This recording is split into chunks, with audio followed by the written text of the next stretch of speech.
Shanghai تعاون تنظیم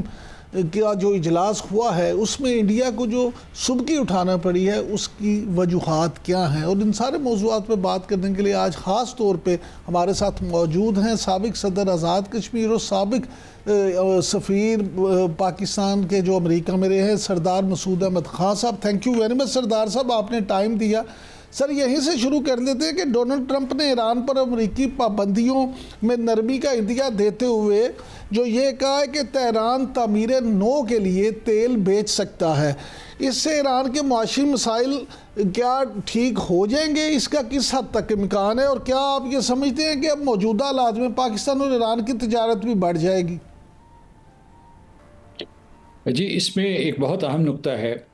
وہ یہ ہے کہ چین نے حالیہ جنگ اسرائیل اور ایران کی جنگ جو ہے اس میں سفارتکاری کی تھی صدر ٹرمپ کے کہنے کے اوپر۔ انہوں نے چین کے ذریعے ایک پیغام بھیجوایا تھا ایران کو کہ وہ آبنائے ہرموز کو نہ بند کریں، اور چین نے اگرچہ یہ قدم اپنی پارلیمنٹ سے تو منظور کروا دیا تھا لیکن اس کے اوپر عمل درآمد نہیں کیا تھا۔ تو اس طریقے سے جو ہے صدر ٹرمپ نے یہ جو اشارے دیے ہیں کہ وہ چین کے ساتھ تیل کی جو ہے خرید و فروخت کر سکتا ہے، یعنی فروخت کر سکتا ہے ایران،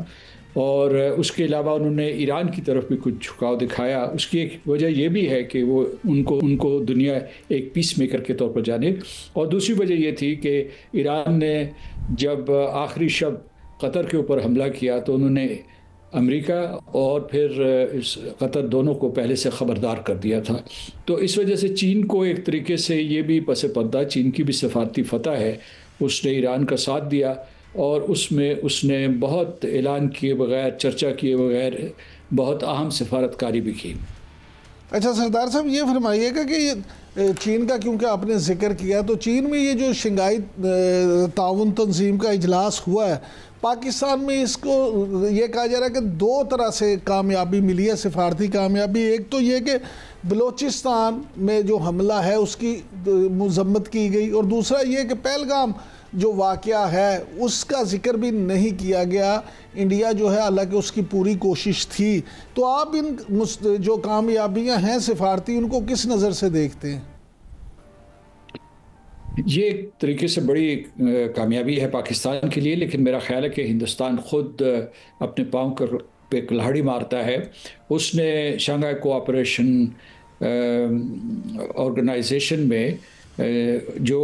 جس قسم کے رویے کا مظاہرہ کیا، جس قسم کی پوزیشن لی، اس سے اس کی بدنامی ہوئی ہے، جگ ہسائی ہوئی ہے، انہوں نے اپنے آپ کو تنہا کیا ہے۔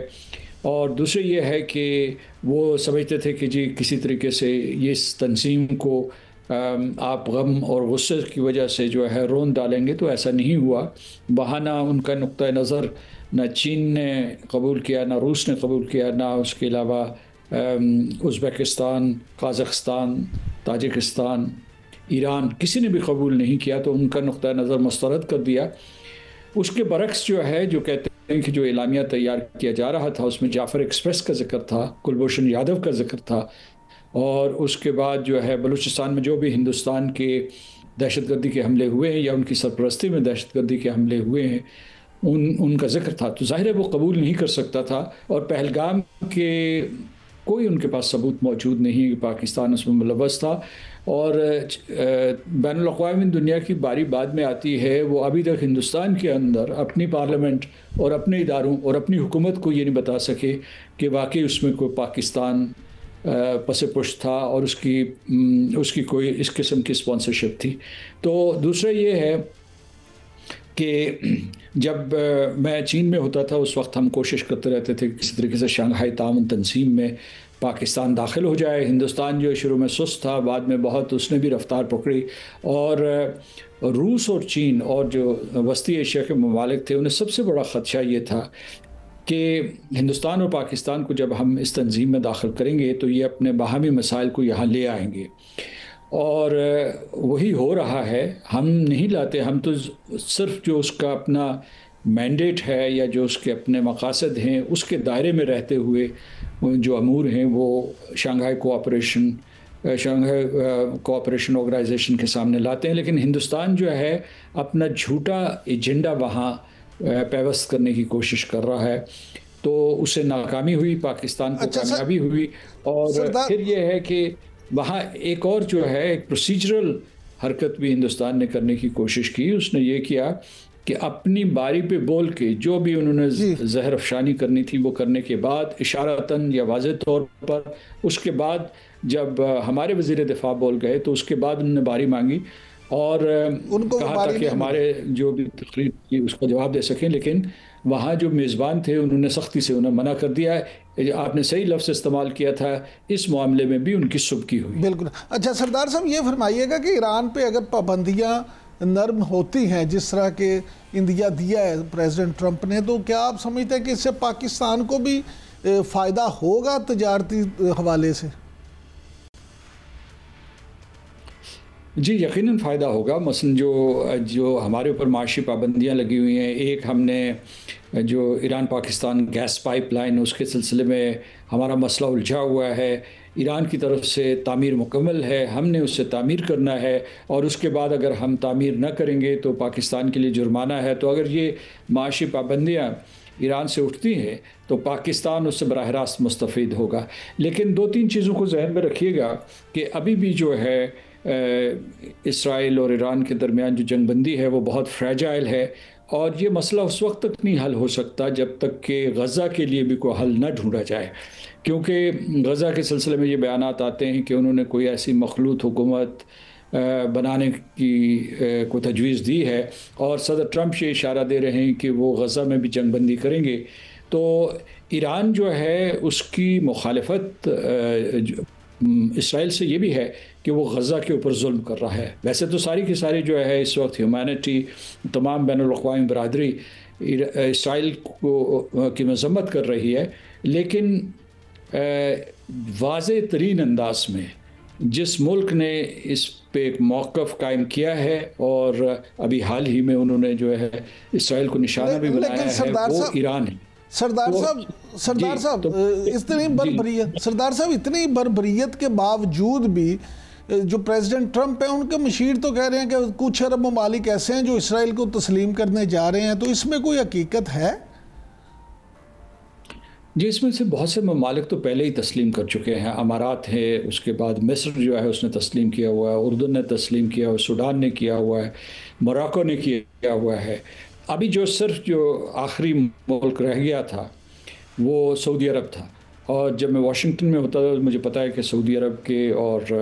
امریکی وائٹ ہاؤس کے انڈر بائیڈن ایڈمنسٹریشن اس وقت مذاکرات چلتے رہتے تھے، تو اس وقت 3 نکات کے اوپر گفتگو ہو رہی تھی۔ ان کو کہتے ہیں اصل میں ایبراہیم اکارڈز، جو صدر ٹرمپ نے پیش کیے تھے۔ تو سعودی عرب ان کے لیے آخری دیوار ہے جو انہوں نے عبور کرنی ہے، اور یقیناً پاکستان بھی ہے، لیکن سعودی عرب جو ہے وہ ان کی اول ترجیح ہے۔ اس میں سعودی عرب کی طرف سے 3 شرائط تھیں، اور مجھے تیسری شرط جو ہے پوری ہوتی نظر نہیں آتی۔ پہلی یہ تھی کہ اگر ایران نے نیوکلیئر اسلحہ حاصل کیا تو وہ بھی یہ استعداد حاصل کریں گے، اور امریکہ سے انہوں نے اس سلسلے میں مدد مانگی۔ دوسرے انہوں نے یہ کہا کہ ان کو اسلحہ و بارود دیں، کیونکہ وہ اپنی سلامتی کو یقینی بنانا چاہتے ہیں، یعنی، اور یہ دوسرا نقطہ ممکن تھا۔ پہلا نقطہ جو ہے وہ امریکہ کے لیے قابل قبول نہیں تھا، کیونکہ وہ جوہری اسلحہ کی پرولیفریشن نہیں کرنا چاہتے۔ تیسرا نقطہ جو تھا ان کا کہ 2 ریاستی فارمولہ جو اسرائیل اور فلسطین کے لیے ہے، 2 خود مختار ریاستیں، وہ قائم کی جائیں، لیکن اس میں ایک اور ان کی شرط تھی کہ اس کے بارے میں یہ بتایا جائے کہ یہ کب تک یہ کام مکمل ہوگا، کیونکہ 2 ریاستی فارمولے کی تو برسوں سے بلکہ اشروں سے بات ہو رہی ہے، اور اس میں وقتی طور پر وعدے کیے جاتے ہیں تو اسے ٹالا جا سکتا ہے، اسے بعد میں ٹال دیا جاتا ہے۔